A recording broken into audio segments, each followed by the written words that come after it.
In this training, we're going to cover how to handle objections. And we're going to do that in contrast to overcoming objections. You know, whenever I hear the term overcome an objection, my perception is that it's almost like being engaged in a power struggle where there's a winner and a loser.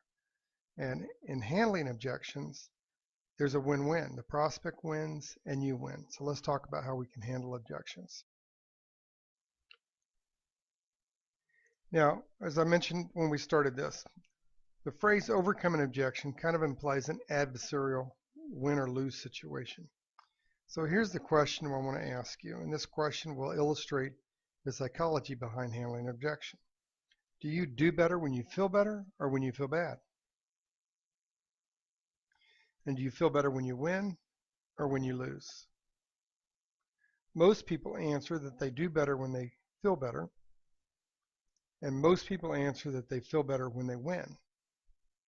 So my question to you is, if you do better when you feel better and you feel better when you win, why would you ever want your prospect to be wrong or to lose?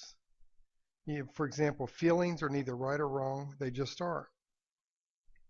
And the objections that people typically come up with are based on a fact or a feeling. So it's important that you engage them and respond to them in a way that allows them to feel better and allows both of you to win. Now, I have told you throughout some of these trainings we've done that everybody should have their mantra down. It's important to have your mantra down to know what you're going to say. The biggest problem people have in answering objections and having rebuttals isn't in the objection that they receive. For example, if you receive an objection, I want to think about it, that's probably not the first time you've heard it. You've probably heard that hundreds of times.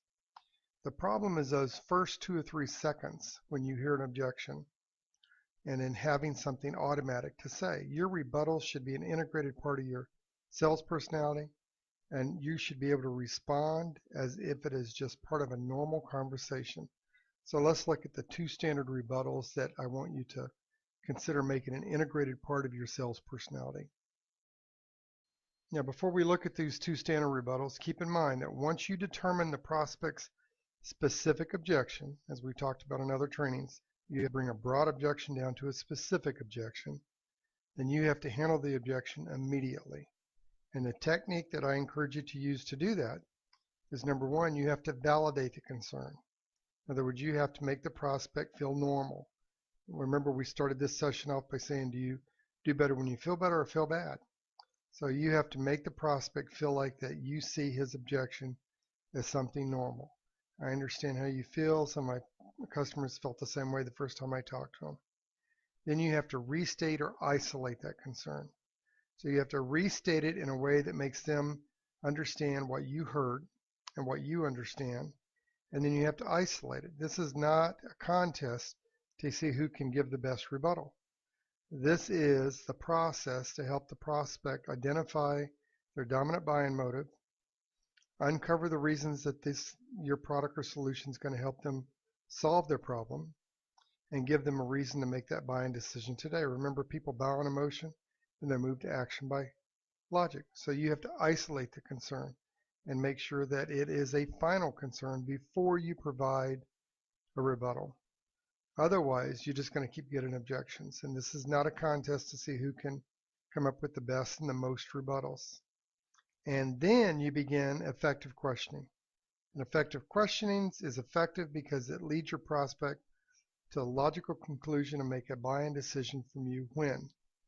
Today, right?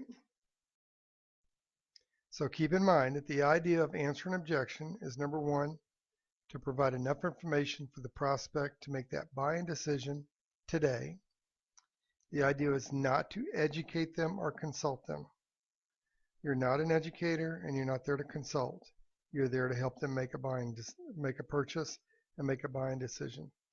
So what are rebuttals designed to do? Rebuttals are designed to provide you with enough information to assist the prospect in making that buying decision today. That means the key in providing the 2 standard rebuttals is to be asking questions. The person asking questions is always in control. And the old adage is the first one who speaks what? I know most people say loses, but here's what I'm going to tell you. Are you saying to me that if the first person who speaks, when you ask the obligating question with your prospect, if your first person who speaks is your prospect, and that means that it results in him buying your product or service and having you or your company provide that product or service, that he lost? I don't think so. So I would tell you to have a new way of looking at this. The old adage should be that the first person who speaks wins. If your prospect speaks first, then they get your product or service. And if you speak first, then you get to listen to them and understand the reason they're buying. I know that you want to be understood. I know we always say that we want our prospect to understand, but that may not be the most important thing. The most important thing may be that you understand their dominant buying motive. Then you want to make a positive statement, take an affirmative action, and close and stay close. Isn't that true? See, isn't that true as a positive statement? Then an affirmative action would be putting your pen or circling where they sign it and say, all I need is your John Hancock right here. All I need is your authorization right here. Unless you're on a clearance, and make sure what you qualify for, while you still have a decision or a choice to make on your buying process. So you want to close and stay closed. You want to have an affirmative action that leads them to believe that you expect action on their part today. Here are the two phrases that I would encourage you to make an integrated part of your sales personality. These will give you the two standard rebuttals. It gives you something to say immediately so you don't have to look like deer caught in a headlight. And it gives you your time to think and uncovers the real reasons why your prospects are objecting. So the first one is, obviously you have a reason for feeling that way. Do you mind if I ask what it is? And the second one is, I understand how you feel. I have had other customers that felt the exact same way. Now, by doing this, you validate their concern and you give them an opportunity to restate, and you get an opportunity to restate what their actual objection is. Obviously, you have a reason for feeling that way. Do you mind if I ask you what it is? I understand how you feel. I've had other customers that felt the same way. By using those two standard rebuttals, you don't ever have to stutter again. You don't ever have to have an awkward pause again. When you get an objection, you're able to respond immediately because you make it an integrated part of your sales personality. Let's run through some examples on this. I'm not sure I want to pay that much out of my pocket before your company pays the bill. John, obviously you have a reason for feeling that way. Do you mind if I ask what it is? Now what I'm doing here is I'm going to clarify. So we're going to go through the process of how we clarify when we use these two standard rebuttals and the prospect responds to us.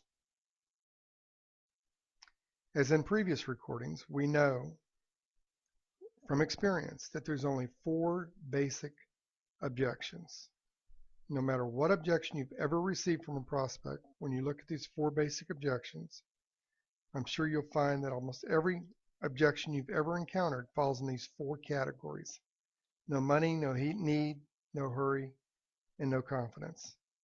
And I would tell you, if you get the same objection in 3 out of 5 presentations, you should probably start putting that objection as a part of your presentation.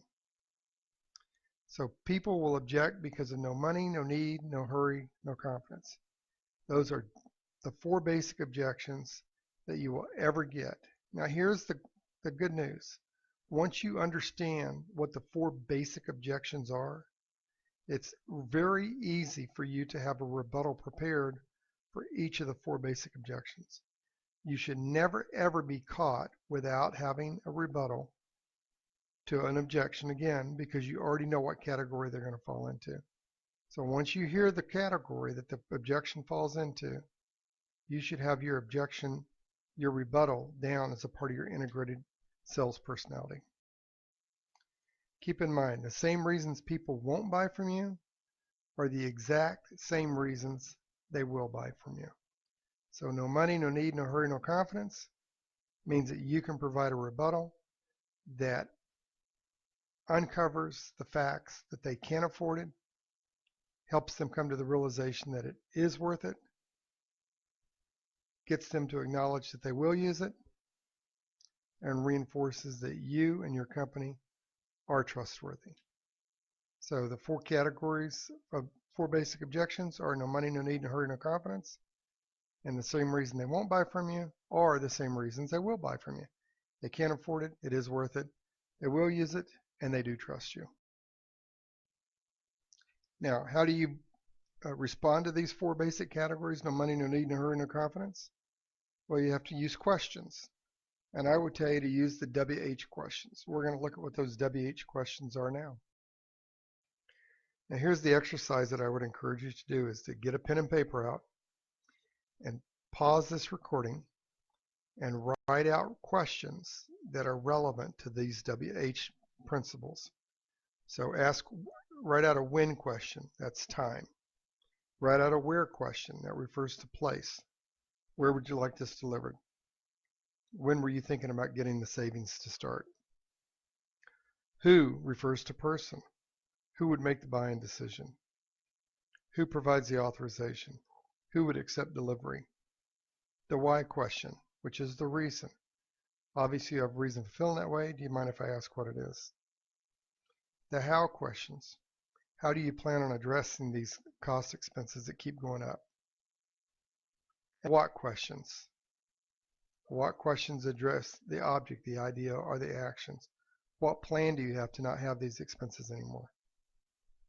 So when is time, where is place, who is person, why is reason, how is the manner, and what is the object, idea, or action? So your assignment is for each one of these WH questions for you to write down a question that you will use as part of your rebuttal process. Now here are some more advanced WH questions. Which is a choice of alternatives. Whose is possession. Whom is a person. How much refers to price or amount.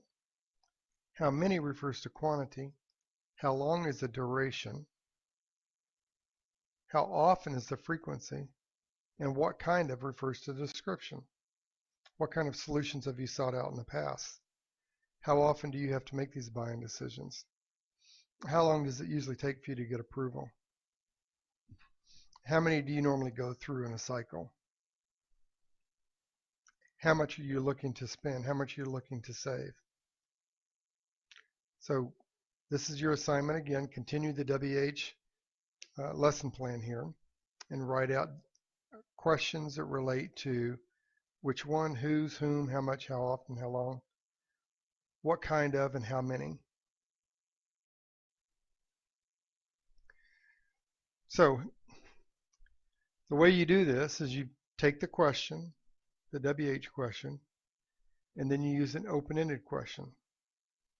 The open-ended question gives the prospect an opportunity to give you more information, not less information. You're not looking to ask a question that is a closed-end question where they can only respond with a yes or no. You want an open-ended question so that they have to provide more information. So take the how, what, when, where, why, and who, and write the question out so it's not a closed-end question, it's an open-ended question. And the reason you want to do this is once the prospect answers your rebuttal, you respond with this open-ended question that starts with one of these words. Now, for those of you who have gone through this and you're concerned about asking these questions because it might make the prospect not buy from you, here's what I would tell you. You have to realize the value of time, yours and the prospect's. So let's go to the example that you hear me give all the time. You're not feeling well, and you go to the doctor. You go to Dr. A, you describe your symptoms, and Dr. A says, okay, John, I know what's wrong with you. I can give you this medicine, I can give you this medicine, I can give you this medicine, or I can give you this medicine. Which medicine do you prefer? Or you go to Dr. B, and you describe your symptoms, and Dr. B says, okay, John, I know what's wrong with you. He writes you a prescription, tears it off, and hands it to you. Says, fill this, take it twice a day, and come back and see me in 10 days. Now, which doctor do you have more confidence in? 80% of people 80% of the people I give this example to say they have more confidence in Dr. B. And why is that? Because the doctor was a professional. He diagnosed your problem and prescribed the solution. Prospects buy from people they trust and people they like. You want to be Dr. B. You don't want to give them a bunch of options. You want to diagnose the problem and prescribe the solution. So what I would ask you, is there a point in figuring out the price? Is there a point in doing a complete presentation if the prospect does not believe they have a problem? Is there a point in figuring out the price or going through a complete presentation if the prospect can't qualify for one of your products or service, whatever your qualification is? And if that prospect doesn't see your product or service as a solution, is there a point in doing a full presentation or giving them the price? And if that prospect is not willing to spend money on your solution today, is there a point in figuring out that price or going through a full presentation? And if the prospect still has an unanswered question or a concern, what's the point in giving them a price? So the 2 standard rebuttals is designed to give you enough information to help that prospect make a buying decision today, and to do that by using WH questions and the 2 standard rebuttals. What are the 2 standard rebuttals? Obviously, you have a reason for feeling that way. Do you mind if I ask what it is? And what's the second one? I understand how you feel. A lot of my customers felt the same way the first time I talked to them. So lastly, what's the idea of answering an objection? It's to provide enough information for the prospect to make that buying decision today. I understand you have to eat in 6 months from now and a year from now, but it's important that you go for that close today. The idea is not to educate them or be a consultant. Keep in mind that rebuttals are designed primarily to provide you with enough information to assist that prospect in making that buying decision today. So don't go on to the next lesson until you've written out all of your WH questions and you can go through the 2 standard rebuttals in rote memory without pausing as an integrated part of your sales personality, and that you can say them in a conversational tone.